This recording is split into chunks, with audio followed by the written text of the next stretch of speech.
Hey everybody, today I wanted to take a moment and address a question that comes up a lot online. Always people are asking, what can I run on my solar, or more specifically, can I run my blank on solar, whatever it may be. But did you ever think about if your solar could run you? A common misconception amongst a lot of new people to solar is that you can just walk to your local big box store and pick yourself up a 100 watt or 200 watt solar suitcase or solar generator. Then you could throw in a couple deep cycle marine batteries, or better yet, go acquire a couple 6-volt golf cart batteries from a neighbor when they're not home. Don't do that, and all of a sudden you'll be basking in the glory of full-time roof AC, but it's just simply not the case. So I wanted to take a minute here and address a lot of the typical RV items that people want to be able to use while they're boondocking on their solar setup, whether it be Instant Pot, blow dryer, all the way up to AC, all the way down to just charging your cell phones or your laptops. So I put together a little something to be able to show you just exactly how much draw each of those items has, and then we can do the math and show you with that kind of power draw how much wattage of solar, how many amp hours you would need to be able to run the devices that you are feeling like you want to run while you're boondocking. So we need to start with the basics. There's 3 things you need to know about when you're dealing with solar: wattage, amperage, and voltage. You've probably seen that solar panels come rated in watts. Batteries capacity is typically rated in amp hours, and if you're running a 12-volt system, there's your voltage. If you know any 2 of those 3 items, you can do the math and figure out what the third is, because your wattage divided by voltage equals your amperage, your wattage divided by your amperage equals your voltage, and your voltage times your amperage equals your wattage. So you can find amps, volts, or watts depending on what other 2 items you already know. If we take a look at our system, we have 1,920 watts of solar on the roof. So if we have the 1920 divided by 13.6, a good absorption charge rate, that'll give us 141.17 amps. Now, typical solar panels, you're only going to see about 75% of what the rated capacity is, because this isn't a lab setting with perfect conditions. You're outside in the real world. The solar panels have some heat on them that wouldn't be in the lab settings. So your best bet is to go for a 75% reductions. So if you take that 141 and multiply it by 0.75, you get 105.88 amps. And that's funny because the best here in Michigan that I've seen with this solar system is 105 amps coming into the batteries. So this right here, this quick little math segment, goes to prove that the math doesn't lie. If you're going to try to make the system work on paper and it doesn't add up to what your usage needs are, it's not going to work in real life. The math will always tell you the truth. Don't you dare lie to me. You just have to know what math to do, and then you can figure everything out. Alright, so if you have a typical system, maybe 200 or 300 amp hours available to you, or 200, 300 amp hour bank, let's say you have 300 amp hour bank, and it's either flooded lead acid or AGM. You want to stay above 50% on that battery charge before you start kind of doing damage to the cells. So you really only have 150 amp hours usable. So with that 150 amp hours that you can use, you then start adding up what your usage is. If you're going to try to run just your ceiling vent fan, we found our fantastic fan draws 2.5 amps. If it's running throughout the day to try to keep the heat down, say you got 7 to 8 hours of the fan running, you'd have 8 hours times 2.5 amps. That would be 20 amp hours drawn from your battery bank. Of that 150 usable, now you're down to 130 for your fan. If you have the incandescent bulbs in your light fixtures, we found that those are 1.7 amps each.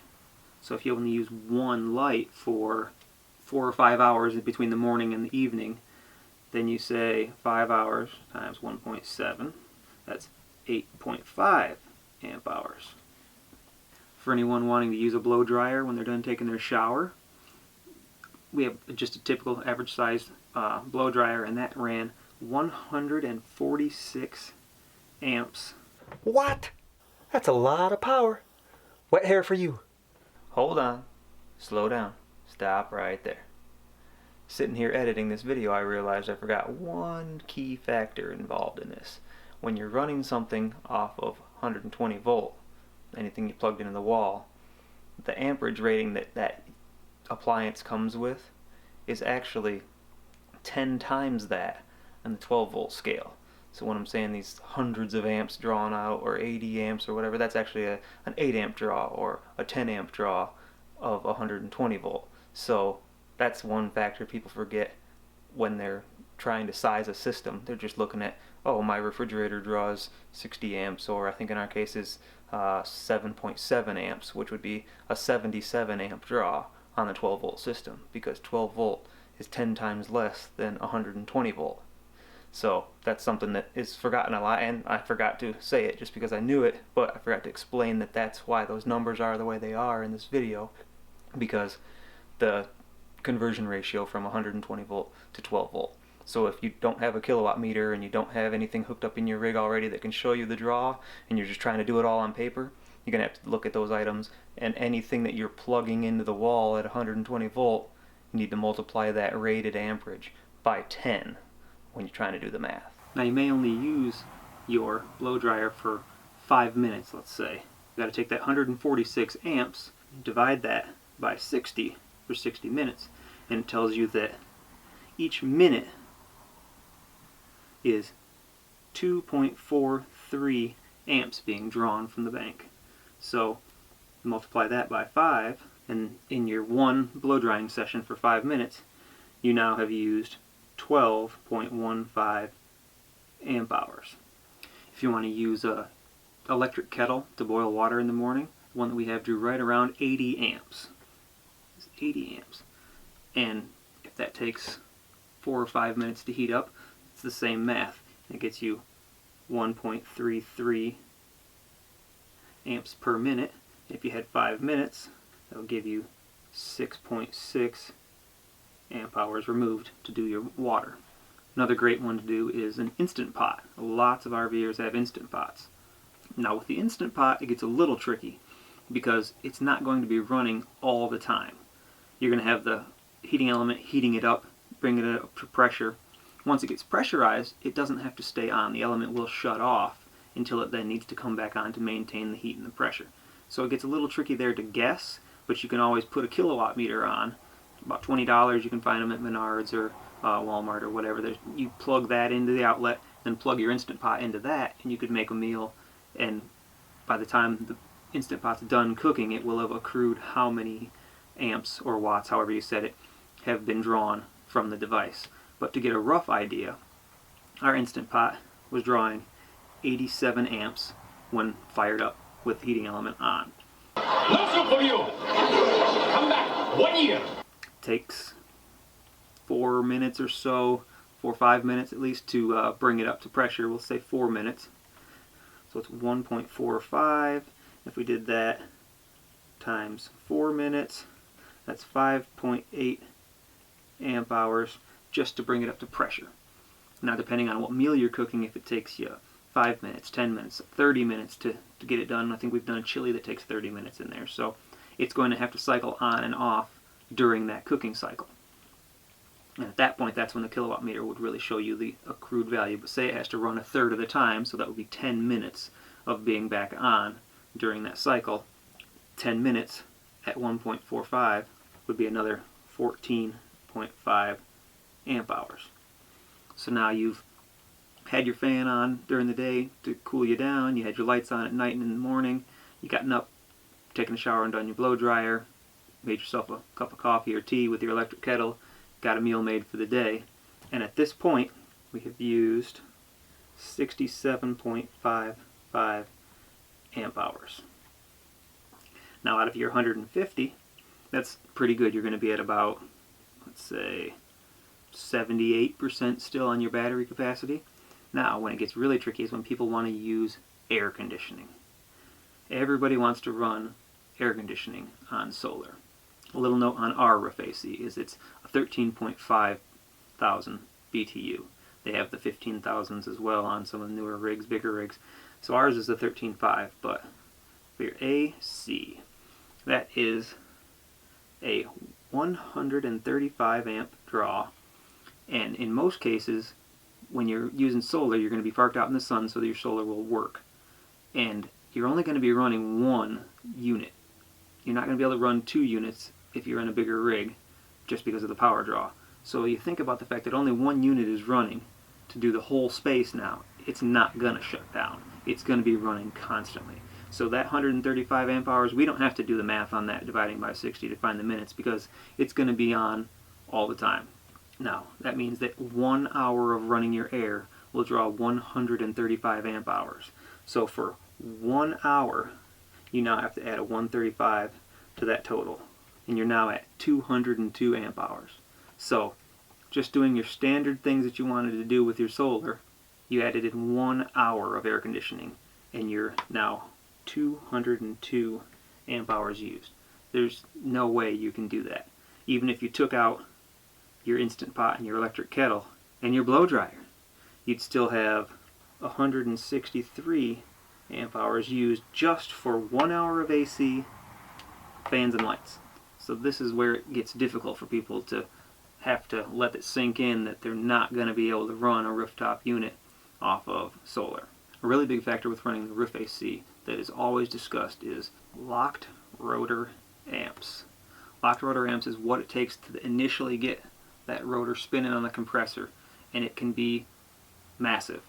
So our 13.5 unit on our roof, the locked rotor amps that we could see on the meter, it could be larger because it's just what it caught sending through Bluetooth. I mean, it's an instantaneous surge, but that locked rotor amperage was 247 amps. So if your battery bank or inverter can't handle that charge, everyone goes to putting on a soft start. Well, putting on a soft start is great to get your AC fired up, but if your system is small enough that you have to have a soft start to even get your AC to fire up, then you're probably not going to get that much run time anyways. So it really isn't worth it to drain your batteries out for 1 hour of AC, because all the thermal mass inside of your rig, everything that's already warm, is still going to be warm. So the second you have to shut it down and you're down at 50 or 60% on the battery capacity, all of that stuff that's still warm is just radiating heat back out, and it will be hot immediately when you're done. So you've now just drained your batteries and you had an hour of starting to get cool. And it was probably only a few degrees unless you were standing with your face right in front of the vent. We did testing on a window AC, 6,000 BTU. And that actually ran right around 35 amps. So you can see how much better that is. That's 100 amps less than the roof unit. But it's not going to cool your rig all the way. It will take the humidity off if you're in an area that has humidity, and it will take some of the edge off of the temp. It is not going to cool your entire rig. You could maybe close off your bedroom, bathroom door so that it's just trying to cool the front of the rig, but that's only going to help you during the day. At nighttime, it's now going to be warm in the back end, and you're going to be trying to sleep with it warmer in the back, unless you have the AC in the back and you kind of only run it at night. But when you run it at night, you have no input from solar. Now, all of these numbers are based with no solar input. So it would be numbers that, if it was at nighttime, you were running these things with no assistance from the solar. This is all drawing just directly from your batteries, so you can see exactly how much draw each has. Now, depending on how much solar you have, you can offset some of these numbers to elongate the amount of time you have in your battery bank. Now if you have your solar on during the day, any incoming charge from the solar is going to be offsetting the charge coming out of the battery bank. So depending on how much solar you have, the more you can offset the balance. So like us with this window AC unit, we can see upwards of 100 amps coming in. So that will completely run a window AC unit all day long. Like I said, it's not going to get your rig super cold. It's going to make it tolerable for you. And that is better than nothing, but it's just going to be tolerable. Now, as we were looking at a 300 amp hour battery bank, let's talk a little bit about how much solar it's going to take to charge that battery bank back up. If you drop it down to 50% and you've now got 150 amp hours to fill back up, you're going to need enough solar to do that in the average of 6.5 prime hours of light a day. A good guesstimate on how much solar to use is typically you want at least 1.5 watts for every amp hour available. So if you have 300 amp hours available, you'd want at least 450 watts of solar. And that should, 450 watts divided by 13.6, that gets you 33 amps coming in, but you have to multiply that by 0.75, so it gets you on average about 24 amps in. So if you multiply that by 6.5, that now gets you 161 amps. So once again, the math shows you that with that amount of solar, you would be able to recharge from 50% during the 6.5 hours of good sun. Now, a reason why you want at least that much is because if you don't have perfect sun and you still drew down to 150 amp hours out of the bank, you now are playing a catch-up game that's not going to happen. If you had a little bit more, maybe 600 watts, now on a cloudy day, if you're not seeing that full 24 amps come in off the 450, 600 watts might get you there. Because 600 watts would, under great conditions, get you 33 amps. So if it's cloudy or overcast or whatever, that 33, drop 10 amps off of that, and you're still going to be at a number that could get you back up to that 150. We have 1200 amp hours of batteries, and we have 1920 watts of solar. So we could go with 1800 watts to recharge the 600 amp hours that we would use out of the battery bank. So we're a little bit above the 1.5.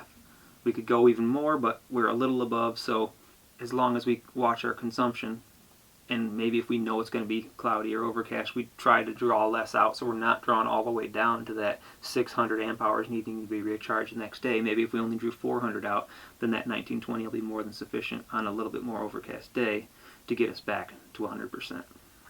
If you're trying to cut down on some of your propane use and you want to run your fridge on your solar, ours is a pretty typical Norcold RV fridge. Our fridge uses 25.5 amps. So if you've got enough solar to get you 25 amps, your solar would run your refrigerator. Now, it's not going to charge back up that you've lost throughout the night, and it's not going to run anything else other than the fridge. So that 450 watts of solar could run your refrigerator. So if you've only got that size system, you're probably not going to be running your fridge on solar power. You're probably going to be running that on propane. Now, something that can have a big impact on a smaller system is switching out your fluorescent or incandescent lights to LEDs. We have all of them in this rig right now, so we were able to test. Our running lights in the middle are all fluorescents, and they were drawing 2 amps per fixture. The incandescent lights, like all your little map lights and all those in the bathroom and everything around, those incandescent bulbs were drawing 1.7 amps. Now, we have switched over some of those style bulbs to LED, and they drew 0.2 amps. And they have the same output. So, whereas running one fluorescent light would draw 2 amps each hour, you could have 10 LED lights on to still draw 2 amps per hour. So if you had 5 or 6 hours worth of running the overhead lights even just one overnight, 6 hours would be 12 amp hours out of the bank. But if you had 6 hours of running one LED light, you would only be at 1.2 amp hours. It's a drastic difference if you have a smaller system, 12 amp hours versus 1.2. So there's a higher upfront cost to switch to LED bulbs, but it's a huge impact once you're using your system out in the real world. Now, even though your furnace will be running on propane, the fan still has to run on 12 volt. So you're thinking, oh, I'm on propane, I'm good to go. Well, the fan, in our case even, draws 8 amps. So if you have the furnace running overnight, and it's got to run for 8 hours, it's not going to be on all 8 hours, obviously. But if it's running a third of the time, 2.4 hours of being on times 8 amps is 19.2 amp hours out of your battery bank just to have the furnace on over the night. That's a draw that a lot of people don't think about, is running that fan with the furnace, because they're thinking, well, the furnace is propane, but it's still drawing almost 20 amp hours out of the battery bank overnight. Another common use item in the RVs is microwave. You're going to reheat your leftovers from the day before. Simple and quick. So your microwave, ours drew 135 amps. If you're going to reheat a meal for 2 minutes, 3 minutes, it's not going to be a huge draw overall in your battery capacity, but you have that 135 amp draw during the runtime. So your inverter has to be able to handle that, and your batteries have to be able to handle that much draw coming out of them. 2.25 per minute. So if it only takes you 3 minutes to heat up your meal, that's only 6.75 amp hours out of your bank to heat up one meal.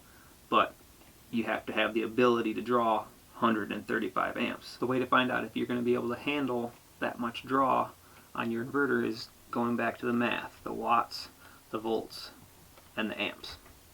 So let's say you have 2,000 watt inverter, and your battery voltage, the smaller your bank is, the more of a draw it's going to take on these higher draw items, the lower the voltage is going to draw. So a fully charged AGM battery bank should be at least 12.7. So say under load you were at 12.3 volts. You do 2,000 divided by 12.3, and that's going to give you 162.6 amps.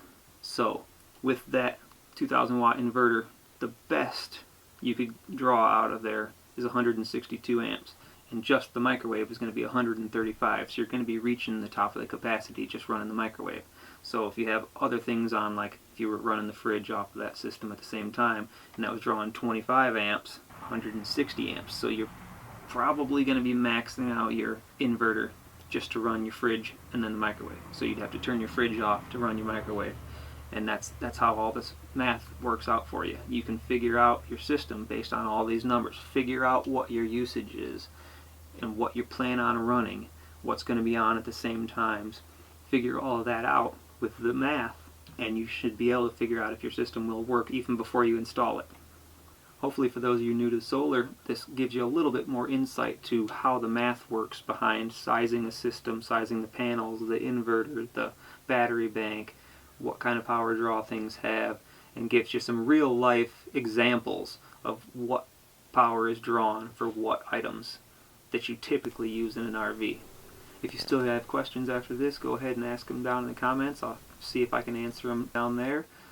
And otherwise, hope to see you on the road. What? That's a lot of power. Yeah, you see what I did there? Watt, because it's a lot of watts. Yeah, nothing.